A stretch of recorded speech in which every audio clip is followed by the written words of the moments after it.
অন্তর্বর্তী সরকার ব্যর্থ হলে জুলাই আগস্টের চেয়ে বড় বিদ্রোহের আশঙ্কা প্রকাশ করেছেন উপদেষ্টা ফাউজুল কবির খান। রাজধানীর সাউথ ইস্ট ইউনিভার্সিটিতে ৬ষ্ঠ মানব সম্পদ কনভেনশনে তিনি বলেন, বিভিন্ন ক্ষেত্রে যোগ্য কর্মীর অভাব থাকায় বিদেশিদের দিয়ে কাজ করাতে হচ্ছে। তাই দেশের মানব সম্পদ উন্নয়নে মনোযোগী হওয়ার তাগিদ দেন উপদেষ্টা। আমলাদের সহায়তা ছাড়া রাজনীতিবিদরা চুরি করতে পারতেন না বলেও মন্তব্য করেন বিদ্যুৎ ও সড়ক পরিবহনের দায়িত্বে থাকা এই উপদেষ্টা। এবার যদি আমরা ফেল করি তাহলে কিন্তু আরো অনেক বড় বিদ্রোহ হবে। অনেকে মনে করে এটা একটা ওয়ান টাইম এপিসোড, এটা কিন্তু ওয়ান টাইম এপিসোড না। মানুষের মধ্যে কিন্তু ক্ষোভ এখনো পূর্ণ মাত্রায় বিদ্যমান। আমরা রাজনীতিবিদদের দোষ দিয়ে থাকি যে এই দুর্নীতি হয়েছে, এই অনিয়ম হয়েছে, কিন্তু রাজনীতিবিদরা দুর্নীতি কাদের সহায়তায় করেছেন? এই যে ব্যাংকগুলো যে ফাঁকা হয়েছে, তো এটা কি রাজনীতিবিদরা এসে ব্যাংকের ভল্ট খুলে টাকা নিয়ে গেছেন কিংবা ভল্ট থেকে টাকা বিদেশে পাচার করছেন? এটাতে সহযোগী কারা? পলাতক স্বৈরাচার শেখ হাসিনার ষড়যন্ত্র মোকাবেলায় অন্তর্বর্তী সরকারকে দ্রুত নির্বাচনমুখী হওয়ার তাগিদ দিয়েছেন বিএনপির স্থায়ী কমিটির সদস্য খন্দকার মোশাররফ হোসেন। পরাজিত শক্তি ভারতে বসে নানাভাবে দেশকে অস্থিতিশীল করার চেষ্টা করছে অভিযোগ করে দল মত নির্বিশেষে সবাইকে ঐক্যবদ্ধভাবে ষড়যন্ত্র মোকাবেলার আহ্বান জানান তিনি। দলের আরেক নেতা রুহুল কবির রিজভী বলেছেন, সাম্প্রদায়িকতার ধোঁয়া তুলে আধিপত্য প্রতিষ্ঠার ব্যর্থ চেষ্টা চালাচ্ছে ভারত। ৬ ডিসেম্বর স্বৈরাচার পতন ও গণতন্ত্র দিবস উপলক্ষে জাতীয় প্রেস ক্লাবে আলোচনা সভার আয়োজন করে ৯০-এর ডাকসু ও সর্বদলীয় ছাত্র ঐক্য। এতে সাবেক ছাত্র নেতারা বলেন, হাজারো ছাত্র জনতার রক্তের বিনিময়ে যে স্বাধীনতা অর্জিত হয়েছে তা ধরে রাখতে হবে। ষড়যন্ত্র শুরু হয়েছে, চক্রান্ত শুরু হয়েছে অন্তর্বর্তীকালীন সরকারের বিরুদ্ধে, দেশের বিরুদ্ধে, দেশের মানুষের বিরুদ্ধে। এতে বিএনপির স্থায়ী কমিটির সদস্য খন্দকার মোশাররফ হোসেন বলেন, অন্তর্বর্তী সরকারকে ব্যর্থ করতে পলাতক স্বৈরাচার সব ধরনের অপচেষ্টা চালাচ্ছে। এমন পরিস্থিতিতে যত দ্রুত নির্বাচন হবে ততই মঙ্গলজনক। ধর্মবর্ণ নির্বিশেষে সবাই মিলে সাম্প্রদায়িক সম্প্রীতি বজায় রাখার আহ্বান জানান তিনি। আজকে ভারত থেকে শুরু করে আমাদের এখানের কিছু এই সম্প্রদায়ের কিছু লোক কেন এই ধরনের একটা সমস্যা সৃষ্টি করছে, সারা বিশ্বে বাংলাদেশের বদনাম করছে, আমাদের মানহানি করছে। একটাই উদ্দেশ্য, এখানে একটি বিশৃঙ্খলা সৃষ্টি করা। আমরা ঐক্যবদ্ধ থাকলে কেউ পারবে না আমাদের ক্ষতি করতে। আমাদেরকে নির্বাচনের দিকে যেতে হবে এবং যত দ্রুত দেশে নির্বাচন হয় জনগণ ঠিক করবে আগামী বাংলাদেশ কিভাবে চলবে। এদিকে ভারতীয় পণ্য বর্জনের দাবিতে গুলশানে আয়োজিত এক অনুষ্ঠানে বিএনপি সিনিয়র যুগ্ম মহাসচিব রুহুল কবির রিজভী বলেন, সাম্প্রদায়িকতার ধোঁয়া তুলে ভারত উপমহাদেশে তাদের আধিপত্য কায়েম করতে চাইছে। ভয় দেখিয়ে বা অপপ্রচার চালিয়ে বাংলাদেশের উপর খবরদারি করা যাবে না বলে হুঁশিয়ার করেন তিনি। ভারতের স্বাধীনতার পর থেকে গণতন্ত্রের যে একটি ঐতিহ্য ছিল সেটাকে যেমন ভুলুণ্ঠিত করছেন, আর সেই সাম্প্রদায়িকতার ধোঁয়া তুলে কট্টর হিন্দুবাদীদের কে উস্কে দিয়ে আপনারা চাচ্ছেন উপমহাদেশে আপনাদের আধিপত্য কায়েম। আপনাদের এই ধরনের অপরকে ঘৃণা করার মনোভাবের কারণে নেপাল আপনাদের সাথে নেই, ভুটান আপনাদের সাথে আর নেই, বাংলাদেশ আপনাদের সাথে নেই। ভারতের প্রশ্রয়ে শেখ হাসিনা সব অপকর্ম করছে দাবি করে বিএনপির এই মুখপাত্র বলেন, বাংলাদেশে তার আর পুনরাবৃত্তি হবে না। আওয়ামী লীগকে বন্ধু বানাতে গিয়ে বাংলাদেশের মানুষকে শত্রুতে পরিণত করা ভারত সরকারের সবচেয়ে বড় ভুল বলে মন্তব্য করেছেন বিএনপির স্থায়ী কমিটির সদস্য অবসরপ্রাপ্ত মেজর হাফিজ উদ্দিন আহমেদ। জাতীয় প্রেস ক্লাবে বাংলাদেশ পূজা উদযাপন ফ্রন্ট আয়োজিত অনুষ্ঠানে তিনি এই কথা বলেন। প্রতিবেশী দেশগুলোকে বিরক্ত করা ভারতের অভ্যাসে পরিণত হয়ে গেছে উল্লেখ করে বিএনপির এই নেতা বলেন, দেশটির সাথে শেখ হাসিনা সরকারের করা চুক্তিগুলো জনসম্মুখে আনার দাবি জানান। স্বৈরাচার আওয়ামী লীগ সরকারের অনেক দোসর বর্তমানে সরকারের মধ্যে ঘাপটি মেরে বসে আছে বলে অভিযোগ করেন মেজর হাফেজ। ভারত সরকারের সবচেয়ে বড় ভুল হলো বাংলাদেশের মানুষকে তারা শত্রু বানিয়ে ফেলেছে আওয়ামী লীগকে বন্ধু বানাতে গিয়ে। তারা জনগণের সাথে বন্ধুত্ব চায় না।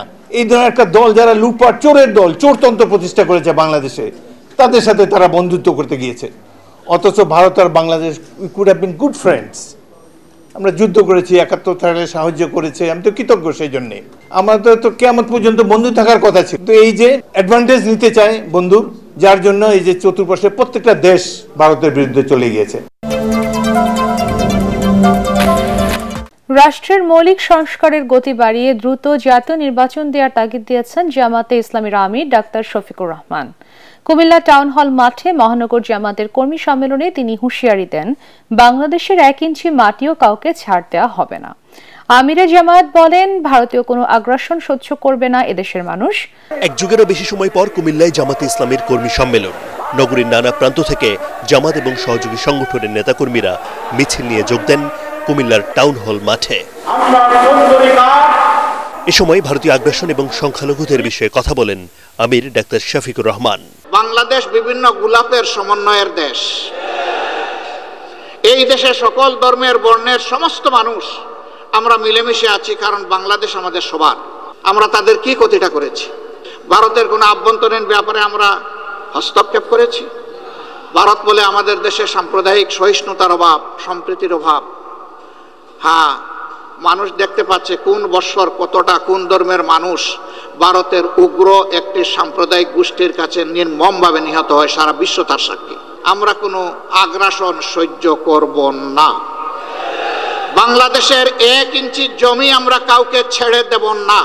পেশি শক্তি এবং কালো টাকা মুক্ত একটি অবাধ সুষ্ঠু নির্বাচন নিশ্চিতে অন্তর্বর্তী সরকারের প্রতি আহ্বান জানান ডাক্তার শফিকুর রহমান। নির্বাচন হতে হবে সুষ্ঠু, অবাধ এবং গ্রহণযোগ্য। আমরা সরকারকে অনুরোধ করব সংস্কারে গতি বাড়ান, মৌলিক সংস্কারগুলো করে একটা সুষ্ঠু নির্বাচন জাতিকে উপহার দেন।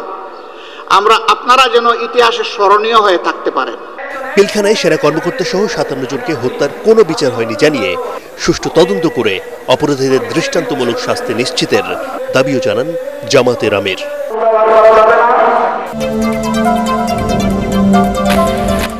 যারা ফ্যাসিস্ট হাসিনাকে ক্ষমতায় আনার চিন্তা করছে তারা দেশ ও ইসলামের শত্রু বলে মন্তব্য করেছেন ইসলামী আন্দোলন বাংলাদেশের আমির মুফতি সৈয়দ রেজাউল করিম। সকালে সোহরাওয়ার্দী উদ্যানের মুক্ত মঞ্চে ইসলামী ছাত্র আন্দোলনের কেন্দ্রীয় সম্মেলনে দেয়া বক্তৃতায় তিনি কথা বলেন। ভারত সংখ্যালঘুদের নিয়ে যে ষড়যন্ত্র শুরু করেছে তার বিরুদ্ধে জাতীয় ঐক্য গড়ে তোলার ডাক দেন মুফতি রেজাউল করিম। এ সময় জাতীয় সরকার গঠনের দাবিও জানান তিনি। পরে ইসলামী ছাত্র আন্দোলন বাংলাদেশের 2025 সেশনের কমিটি ঘোষণা করেন চরমোনাই পীর। এতে সভাপতি হন ইউসুফ আহমদ মনসুর, সহসভাপতি মুনতাসির আহমদ ও সেক্রেটারি জেনারেল শেখ মাহবুবুর রহমান নাহিয়ান। আমাদের দেশের মধ্যে সংখ্যালঘুরা সর্বক্ষেত্রে নিরাপদ থাকার পরেও আজকে আমাদের পাশের রাষ্ট্রে ভারত, সেখানে বিভিন্ন সংবাদ মাধ্যম আমাদের দেশকে অশান্তি তৈরি করার জন্য বিভিন্ন মিথ্যা সংবাদের মাধ্যমে দেশকে বিভিন্ন ধ্বংস করার, বিভিন্ন ধরনের অশান্তি করার বিভিন্ন নীল নকশা তৈরি করেছে। আপনারা পরিবর্তন করবেন এবং যারা নাকি বিতর্কিত তাদেরকে উপদেষ্টা থেকে আপনারা সরিয়ে দেবেন, এটা আমাদের দাবি। রাজনৈতিক দলের প্রতিনিধিদের নিয়ে জাতীয় সরকার ছাড়া ঐক্য গড়ে উঠবে না বলে মন্তব্য করেছেন গণ অধিকার পরিষদের সভাপতি নুরুল হক নূর। রাজধানীর মিরপুর 10 নম্বরে ছাত্র জনতার জুলাই বিপ্লব আন্দোলনের শহীদদের স্মরণে স্মৃতিচারণ, দোয়া ও আলোচনার সভায় তিনি এই কথা বলেন। বাংলাদেশকে ভারতের তাবেদার রাষ্ট্রে পরিণত করা ফ্যাসিবাদের পুনর্বাসন যাতে না হয় এবং ভারতের অপপ্রচারের বিরুদ্ধে সবাইকে সজাগ থাকার আহ্বান জানান তিনি। ভর্তুকি দিয়ে হলেও দ্রব্যমূল্য নিয়ন্ত্রণ করার তাগিদ দেন নুরুল হক নূর। 52 বছরে সুযোগ তৈরি হয়েছে, হেলায় ফেলায় নষ্ট করতে চাই না। আমরা ডক্টর মোহাম্মদ ইউনূসকে বলতে চাই, আন্দোলনের অংশীজন সকল রাজনৈতিক দলগুলোর প্রতিনিধিদের নিয়ে এই জাতীয় সংকট মোকাবেলা এবং আগামীর বাংলাদেশ বিনির্মাণের জন্য অনতিবিলম্বে জাতীয় সরকার করুন। আগরতলায় বাংলাদেশের সহকারী হাইকমিশনে হামলা ও সমসাময়িক নানা ঘটনার প্রতিবাদে ভারতীয় দূতাবাস অভিমুখে র্যালি করেছে ইনকিলাব মঞ্চ। বিকেল 4টায় গুলশান 2 নম্বর চত্বর থেকে শুরু হয় এই র্যালি। কিছুদূর এগোতেই পুলিশের বাধার মুখে পড়ে র্যালিটি। স্মারকলিপি দিতে এক পর্যায়ে দুপক্ষের সমঝোতায় 3 জনকে ভেতরে ঢোকার অনুমতি দেয় পুলিশ। এ সময় তারা বলেন, বাবরি মসজিদের মতো যদি আজমির শরীফও দখল করা হয় তাহলে ভারতের পরিণতি হবে ভয়াবহ। ভারতীয় গণমাধ্যমের ভূমিকা নিয়েও প্রশ্ন তোলেন ইনকিলাব মঞ্চের সদস্যরা। স্মারকলিপি দেওয়ার শেষে জুলাই বিপ্লবকে ধারণ করে নতুন করে পররাষ্ট্র নীতি গঠন করার আহ্বান জানায় সংগঠনটি। এ সময় সবাইকে সম্প্রীতির বাংলাদেশ গড়ার আহ্বান জানান তারা। ইন্ডিয়ান এম্বাসিতে আমাদেরকে নিয়ে যাওয়া হয়েছিল এবং ইন্ডিয়ান এম্বাসির পক্ষ থেকে দুইজন অফিসার তারা আমাদের স্মারকলিপিটা গ্রহণ করেছেন এবং তারা আমাদের কনসার্ন জিজ্ঞেস করেছেন। আমরা আমাদের কনসার্ন তাদেরকে জানিয়েছি স্পষ্ট করে যে আপনাদেরকে একটু আগে যেটা বলেছি, তাদের মাইনরিটি, বাংলাদেশের কনস্যুলেটে হামলা এবং একই সাথে বাংলাদেশের বিরুদ্ধে যে তথ্য সন্ত্রাস ইন্ডিয়া বসে চালানো হচ্ছে, এই কনসার্নগুলো জানিয়েছি। আমাদের আজমির শরীফ নিয়ে আমরা আমাদের সমস্যা জানিয়েছি, তারা ধৈর্য নিয়ে শুনেছেন। প্রথমত আমরা ধন্যবাদ জানাই, ইন্ডিয়া গভর্নমেন্ট এটা এনশিওর করেছেন যে বাংলাদেশ এম্বাসিতে যে হামলাটা হয়েছে সর্বোচ্চ তারা ব্যবস্থা গ্রহণ করেছেন এবং করবেন। এই জন্য আমরা তাদেরকে থ্যাংক ইউ জানিয়েছি। একই সাথে বলতে চাই, তারা আমাদের কনসার্নগুলো জেনেছেন এবং আমাদের কাছ থেকে স্মারকলিপি নিয়ে তারা বলেছেন অ্যাজ আর্লি অ্যাজ পসিবল তারা এটা নিয়ে তাদের সর্বোচ্চ পর্যায়ে কাজ করবেন এবং তাদের কাছে আমাদের স্মারকলিপি পৌঁছে দিবেন। ধন্যবাদ সবাইকে। আমাদের কর্মসূচি আজকের মতো শেষ।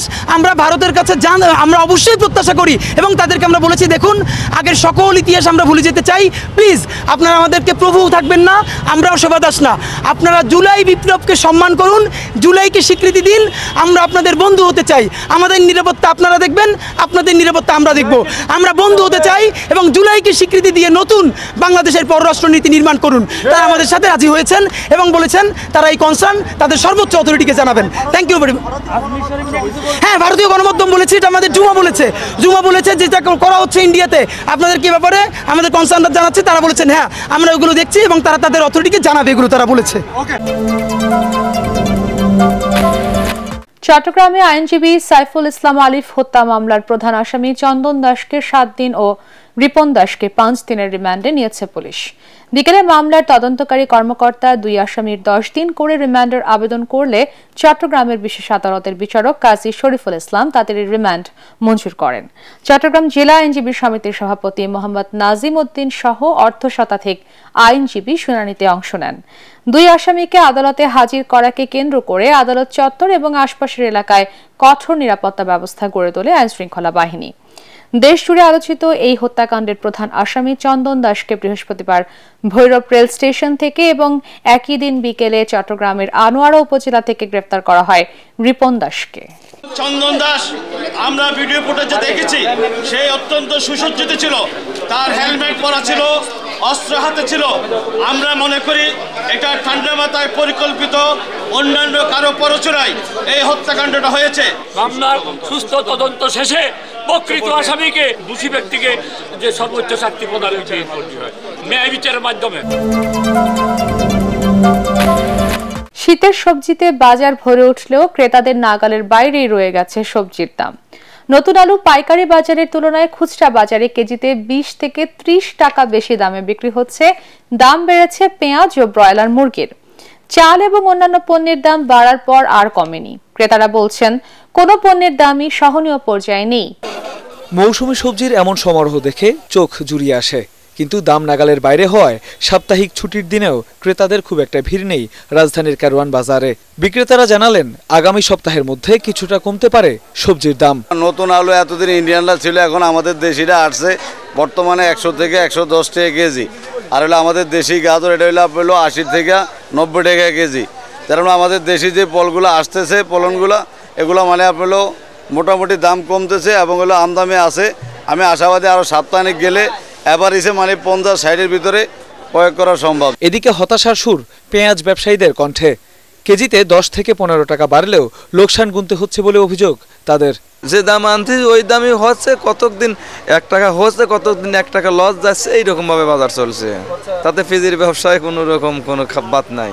বাজার করতে এসে রীতিমতো দুশ্চিন্তায় সাধারণ মানুষ। প্রয়োজন আর সাধ্যের টানাটানিতে সংসার চালানোই যেন দায় বলছেন ক্রেতারা। সিজন অনুসারে অনেক দাম বেশি। যেটা আশা নিয়ে আসছি যে 500 থেকে 1000 টাকার মধ্যে কাঁচা বাজার মোটামুটি কারণ বাজারের মতন জায়গা থেকে নিতে পারবো, সেটা কিন্তু মানে সম্ভব হচ্ছে না। আমাদের প্রত্যাশার চাইতে আসলে অনেক বেশি দাম বেশি থাকে। এইটা শীতকালীন বাজারে এত দামে আসলে এটা আমার কাছে বোধগম্য হচ্ছে না। এদিকে দাম বেড়েছে ব্রয়লার মুরগি ও মাছের। দাম কমে না, যে আগের দাম হয়ে আছে সেই বাড়েও না কমও না। ব্রয়লার বেচতেছি 180 টাকা, সোনালি 300, 320 এভাবে বেচতেছি। আর লেয়ার মুরগি বেচতেছি 290। গেছে সপ্তাহে এই সপ্তাহে একটু হালকা বাড়ছে বাজারটা, পার কেজিতে 10 টাকা করে বাড়ছে। ডিমের দাম কমায় জনমনে কিছুটা স্বস্তি এলেও ভরা মৌসুমেও দাম কমেনি চালের।